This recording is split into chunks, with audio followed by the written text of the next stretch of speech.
চোখ বন্ধ করলেই মৃত্যু থামবে না, ভুলে গেলেও মৃত্যু থামবে না, না বুঝলেও মৃত্যু থামবে না। বুঝে আসলেও মরে যাবেন, না বুঝলেও মরে যাবেন। চোখ খোলা থাকলেও মরে যাবেন, চোখ বন্ধ থাকলেও মরে যাবেন। হাসলেও মরে যাবেন, কাঁদলেও মরে যাবেন। রাজপ্রাসাদের অট্টালিকায় থাকলেও মরে যাবেন, জীর্ণ কুঠির কুঁড়ে ঘরে থাকলেও মরে যাবেন। প্রিয় বন্ধু, যেটাকে আড়াল করার কোনো সুযোগ নাই, মৃত্যুকে পাশ কাটবার কোনো সিস্টেম নাই, কোনো সিস্টেম নাই। সাত মহাদেশের মালিকও যদি হয়, সাত রাজার ধনও যদি কেউ পায়, তারপরেও যেহেতু মৃত্যুকে বাদ দেওয়ার আড়াল করবার কোনো সিস্টেম নাই, অতএব প্রস্তুতি নেওয়া এটাই বিবেকবানের উচিত। কারণ যেহেতু আমি মৃত্যুকে আড়াল করতে পারবো না, অতএব মৃত্যুর জন্য প্রস্তুতি নেওয়া এটাই চূড়ান্ত বুদ্ধিমান। কোনো সুযোগ যেহেতু নাই, কোনো সিস্টেম যেহেতু নাই, পৃথিবী সৃষ্টির শুরু থেকে আজ পর্যন্ত যেহেতু এমন কোনো সিস্টেম নাই, অতএব মরতেই হবে। হবে কি না বাপ? বলেন না সবাই, হবে কি না? মরতেই হবে। এজন্য আখিরাতের প্রস্তুতি নেওয়া, কবরের প্রস্তুতি নেওয়া, পরকালের ফিকির করা, এটাই মুমিনের জিন্দেগি। মুসলমান তাকেই বলে, মুসলমান তাকেই বলে।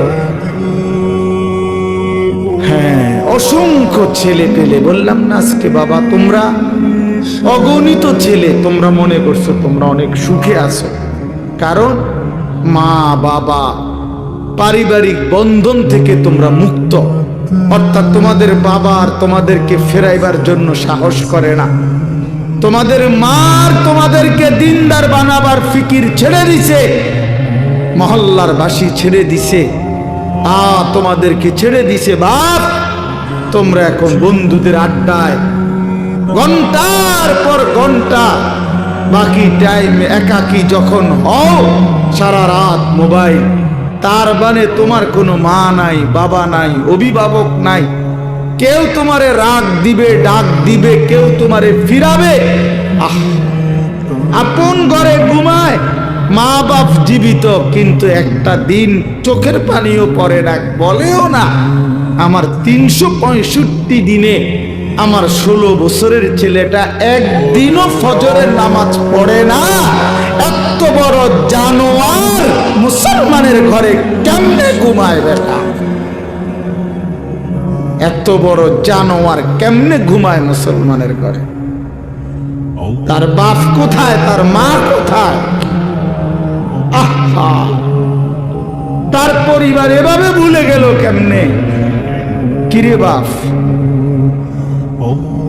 তোমার উপরে খোদার কি পরিমাণ লানত পড়ছে, খোদার গজব পড়ছে বেটা। এজন্য কেউ তোমারে আর ডাকে না, কেউ তোর মনে করাই দেয় না যে রে বাপ, তোর জাহান্নাম দেখা যায়, তোর জাহান্নাম দেখা যায়। কেউ মনে করায় না, ছেলে বেড়ে বেড়ে, কেউ মনে করায়।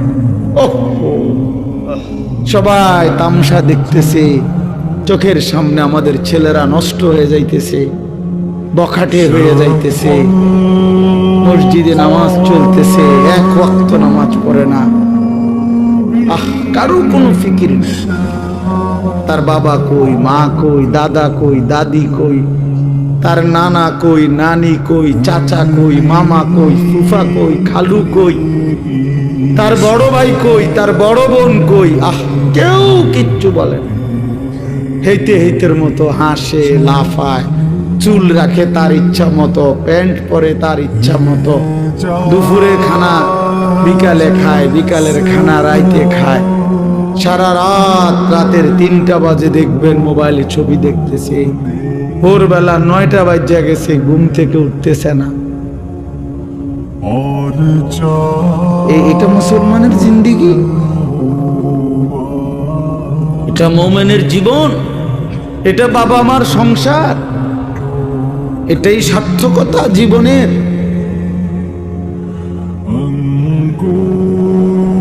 বলে পৃথিবীর সর্বাধুনিক মজবুতি প্রযুক্তি দিয়েও যদি আপনি সোফা বানান, খাট বানান, কি লাভ হবে যদি স্ত্রী সন্তান নাফরমান হয়? হ্যাঁ, যদি ছেলে মেয়ে বেনামাজি হয়, মেয়েটা যদি বেপর্দা হয়, স্ত্রী যদি বেপর্দা হয়, কি ফায়দা? অর্জন কি জিন্দেগির অর্জন কি? এই জন্য আমি অনুরোধ করছি আপনাদের কাছে, দয়া করে ফিকির করেন, ফিকির করেন। ছেলেরা বাপ, নষ্ট হইও না বাপ। যদি অব্যাহত গুনাহ পাপ, একটা শেষ, এই প্রসঙ্গটা শেষ করতে চাই।